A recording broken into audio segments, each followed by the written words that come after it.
Alright, at D23 Expo today, we got our first real poster for Star Wars The Force Awakens, and... okay. Aside from Finn now having a blue lightsaber, this is pretty much just a sum up of the first two teasers we've gotten so far. Seriously, where's Luke? Where's Leia? Where's Chewie? Where's C-3PO? Where's R2-D2? Where's BB-8? I understand this isn't the last poster we're gonna get, but I guess I just had to express my concerns. The movie's still probably gonna be awesome.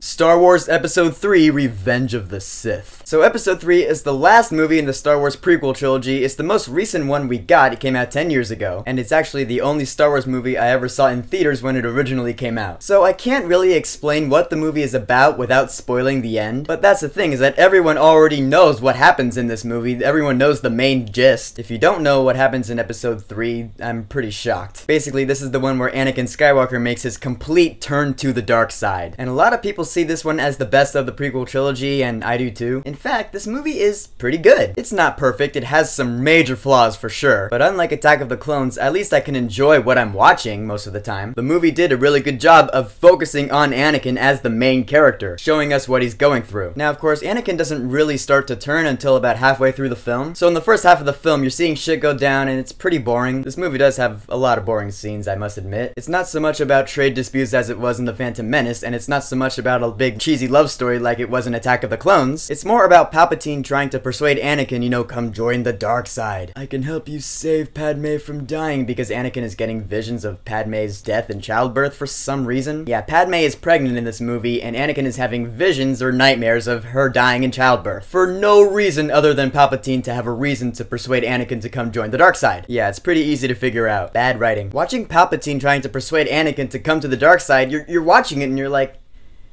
I think there could be a better way for Anakin to make his turn. I mean, sure, there's internal conflict, but I mean, it's forced. The only real conflict is Anakin is having these nightmares and so he's getting paranoid, so Palpatine's like, hey, come join the dark side, I can help you save her from these nightmares you're having. Now, the action in this movie is really enjoyable, I'm not gonna lie. There's a bad guy in this movie called General Grievous, and Obi-Wan has a pretty sweet fight with him. But the fight that everyone was looking forward to, because it was all over the posters and the trailers, was the fight between Anakin and Obi-Wan at the end of the movie. Because when you think about it, yeah, when Anakin makes his turn to the dark side, his closest friend is Obi-Wan, so they're gonna have a big fight. And what better way to make it epic than to have it take place on a volcano planet. But this fight is epic as hell. You really see, like, they hate each other. They're really going at it. They're going fast. The dialogue between them is pretty good too. Because you see that Palpatine has just warped Anakin's mind into believing that Jedi are the bad guys. Palpatine's messed with Anakin so much that he's changed his actual moral beliefs. Which, hey, you know, that's what a big bad guy like that would do. So that's not bad writing. You actually kind of start to care for Anakin to an extent. I mean, there are some scenes in the movie where he just doesn't show any emotion at all. Like, there's a scene where Palpatine's like, I want you to be the eyes and the voice of the Republic. Anakin's like, I am overwhelmed, sir. Yeah, clearly. But after he makes his turn and he just gets pissed off, he is a badass. He is angry. You just see the hate in his eyes. You're like, yeah,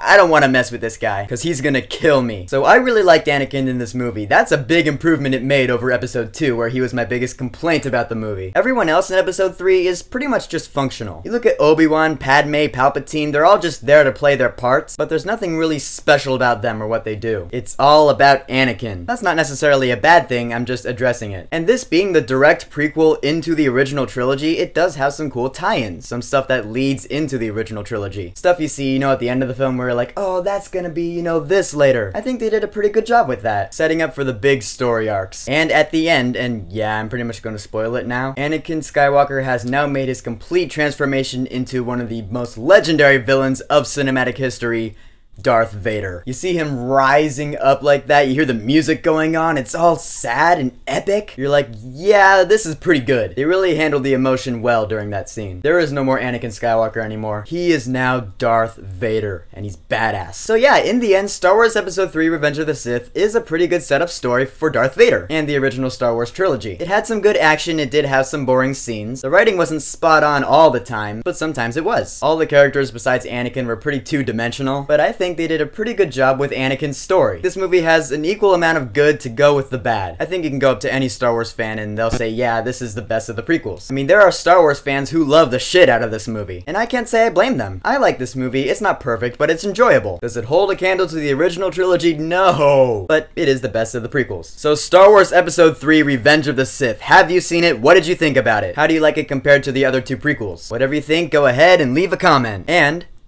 don't forget to subscribe.